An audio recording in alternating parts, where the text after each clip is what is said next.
Es un gusto compartir con ustedes esta reflexión de este domingo, solemnidad del cuerpo y la sangre de Cristo.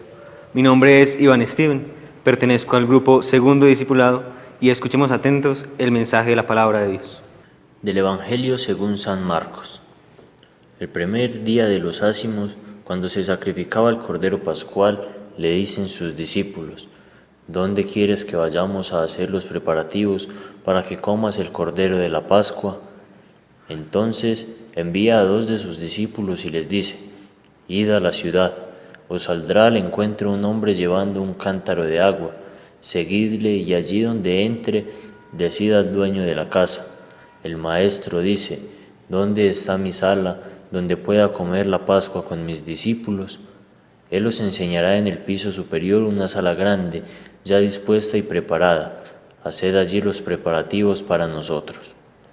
Los discípulos salieron, llegaron a la ciudad, lo encontraron tal como les había dicho y prepararon la Pascua. Y mientras estaban comiendo, tomó pan, lo bendijo, lo partió y se lo dio y dijo: Tomad, este es mi cuerpo. Tomó luego una copa y, dadas las gracias, se la dio y bebieron todos de ella. Y les dijo: Esta es mi sangre de la alianza, que es derramada por muchos. Yo os aseguro que ya no beberé del producto de la vid hasta el día en que lo beba nuevo en el reino de Dios. Y cantados los himnos, salieron hacia el monte de los Olivos. Palabra del Señor, gloria a ti, Señor Jesús. Alimentados del pan de la palabra que es vida eterna, de las palabras de Dios que dan eternidad y vida al hombre, quiero que meditemos en 2 momentos del Evangelio. El primero, la antigua alianza, que es la preocupación de los discípulos, el celebrar la Pascua. Y en un segundo momento, la nueva alianza celebrada por Cristo en torno a una mesa. Primero que todo, quiero que hagamos un paralelo entre el Antiguo Testamento y el Nuevo Testamento, que se vislumbra en este texto. La antigua alianza, que es la preocupación de los discípulos al preguntarle a Jesús dónde y cómo celebrar la Pascua. Pero Jesús, ya en la Pascua, en la celebración del banquete, les ratifica y les envía a una nueva alianza, celebrando un banquete de amor y de fraternidad.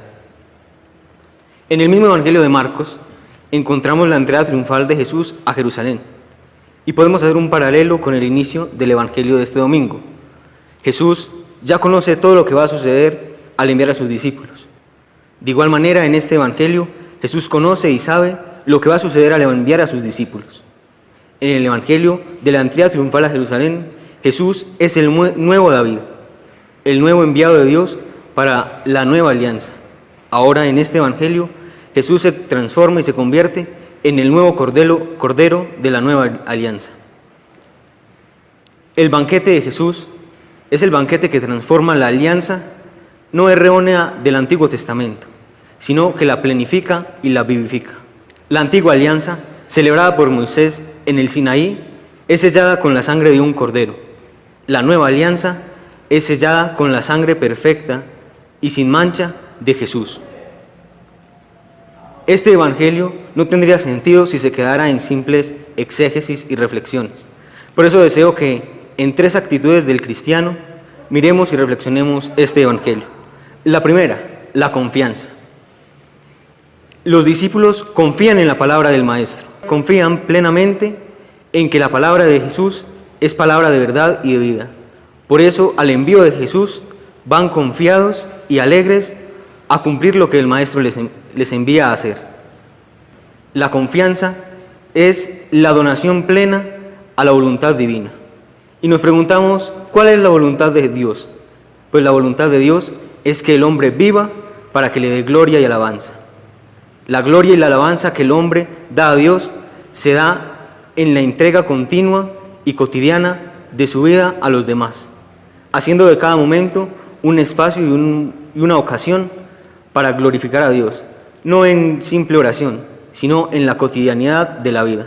Esa es la confianza que los discípulos expresan en la primera parte del Evangelio. En una segunda actitud del discípulo, la disposición. Los discípulos encuentran el lugar ya dispuesto, ya preparado. Entonces los invito a que nos preguntemos cuál es nuestra disposición ante la palabra de Dios, ante la liturgia eucarística, nuestra disposición ante el mensaje salvífico de Dios. Y una tercera actitud del cristiano, la donación.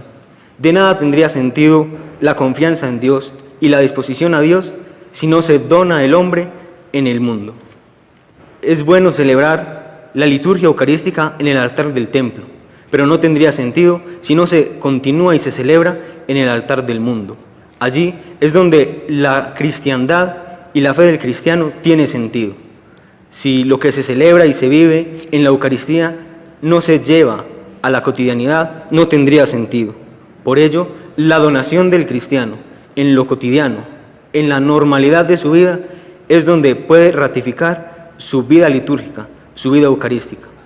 ¿Y cómo no dejar pasar este momento de la solemnidad del cuerpo y la sangre de Cristo sin invitarnos a que este misterio sublime de amor y de entrega de Dios, que se quiere quedar entre nosotros, como lo prometió, que estaría con nosotros hasta el fin de los tiempos, es un momento en el que la Iglesia nos invita a vivir nuevamente en unidad íntima con Cristo bajo las especies del trigo y de la uva. Allí, Cristo se dona y se entrega nuevamente. Ya su donación fue plena y perfecta. Ahora, nosotros debemos adorarle en verdad, en espíritu, bajo esta especie del pan y del vino, no simplemente como un ritualismo, sino como una hostia que se transforma en nosotros, no en simple materia, sino también en espiritualidad. Que ese cuerpo de Cristo que se ha donado, lo hagamos nosotros vida como cuerpo místico de Cristo que somos nosotros.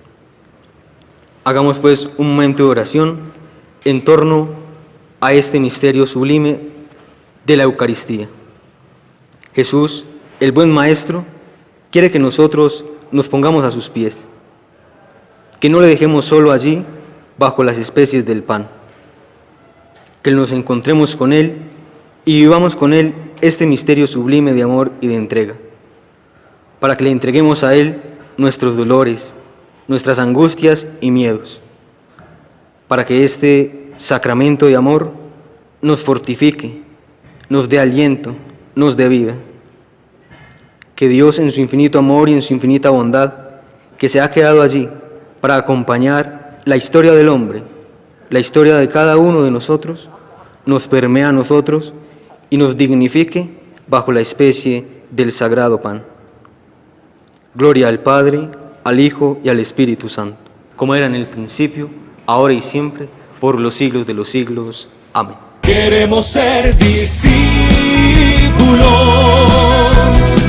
para llevar tu gloria, discípulos